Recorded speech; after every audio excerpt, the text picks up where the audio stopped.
It would seem hard to interest the speeding tourist beyond the scenic spots that Laois has in abundance.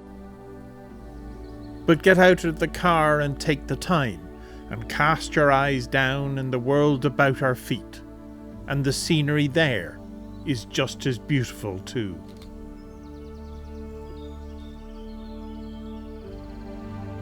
Look deep into nature and then you will understand everything better, Albert Einstein said.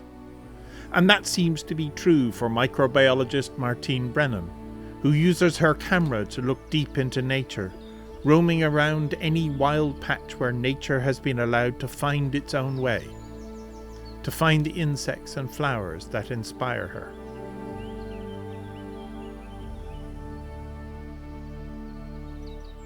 As a child, I looked after caterpillars and raised them into butterflies and moths. I had tadpoles to keep us to frogs, and so at an early age I was inspired by that. My mum liked wildflowers, my dad was into unusual plants, and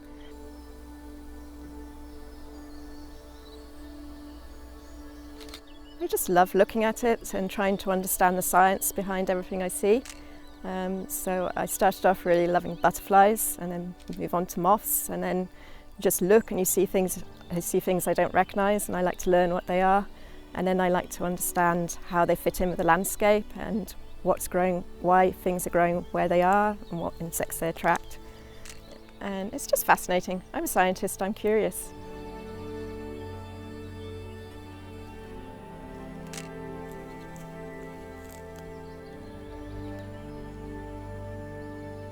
No, it's not just the beauty. I like things that don't look beautiful as well, to try and understand what they're doing, where they are.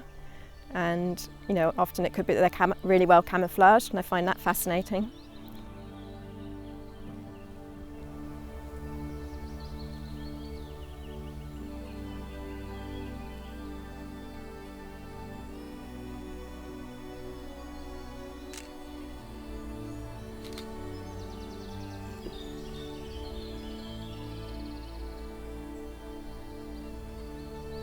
Relax a bit and just get outside and walk slowly and look around you and take everything in. I think it's good for your mind.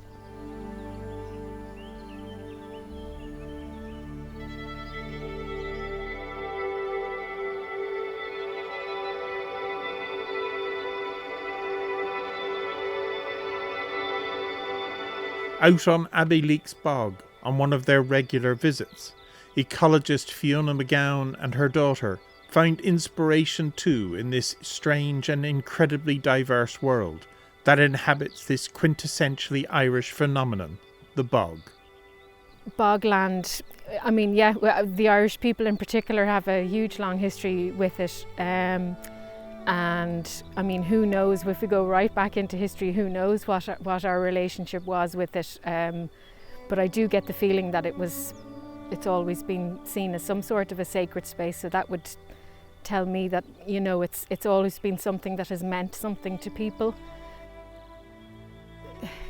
If I'm having a down day or having a busy, stressful time with work or whatever, I know that my medicine that I need is to come out here for a walk, and just get the inspiration to get back going again, get my energy back again. For teenager Orla, the natural world brings not only interest, but peace as well.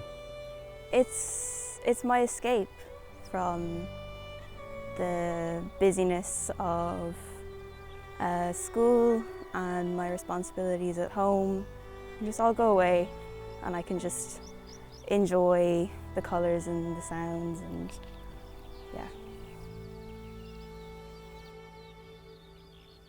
The bird song, I love bird song, different bird songs. I'm not very good at identifying them, but I like listening to them.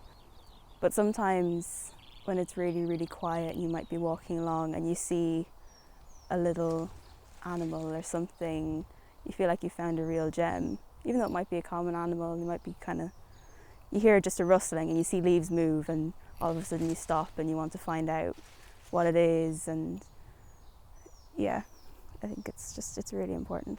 We're really learning to enjoy the bogs as places to go and spend time, And especially here in this bog, there's been lots of walkers over the pandemic, and it's really meant something to local people. And now it's somewhere it's attracting people to our local area here, which means local businesses are expanding.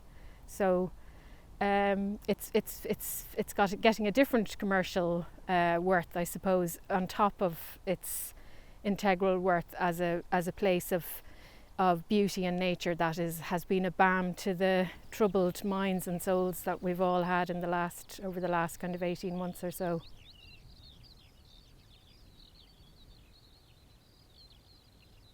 With the bogs, I think it's really a case of for people to just get in a bit closer and just realise that there's nothing barren about it at all. And actually that can be a lovely thing about bogs as well, that they're full of colour, even in the dullest days of winter, when you can come and, the sphagnum bog mosses, they've lovely jewel colours, and they have those all year round.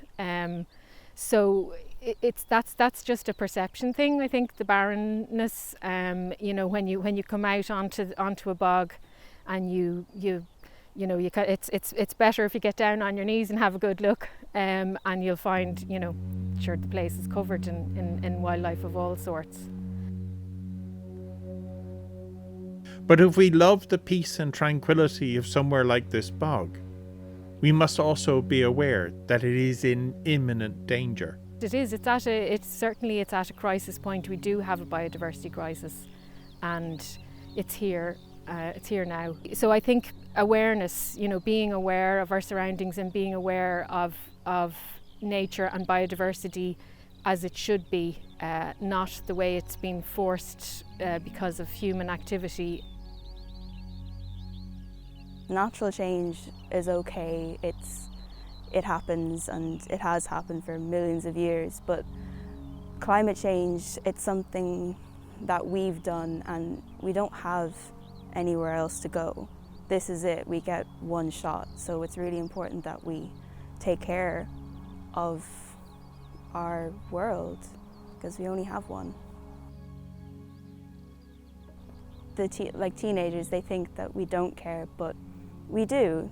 You'd be surprised by how many teenagers do care and want to make a change and want to help.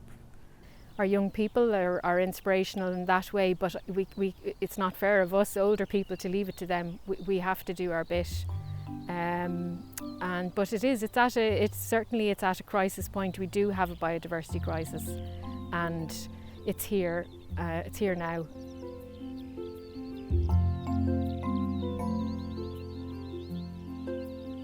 All the beauty and diversity of our green island we know and take for granted is now under climate threat.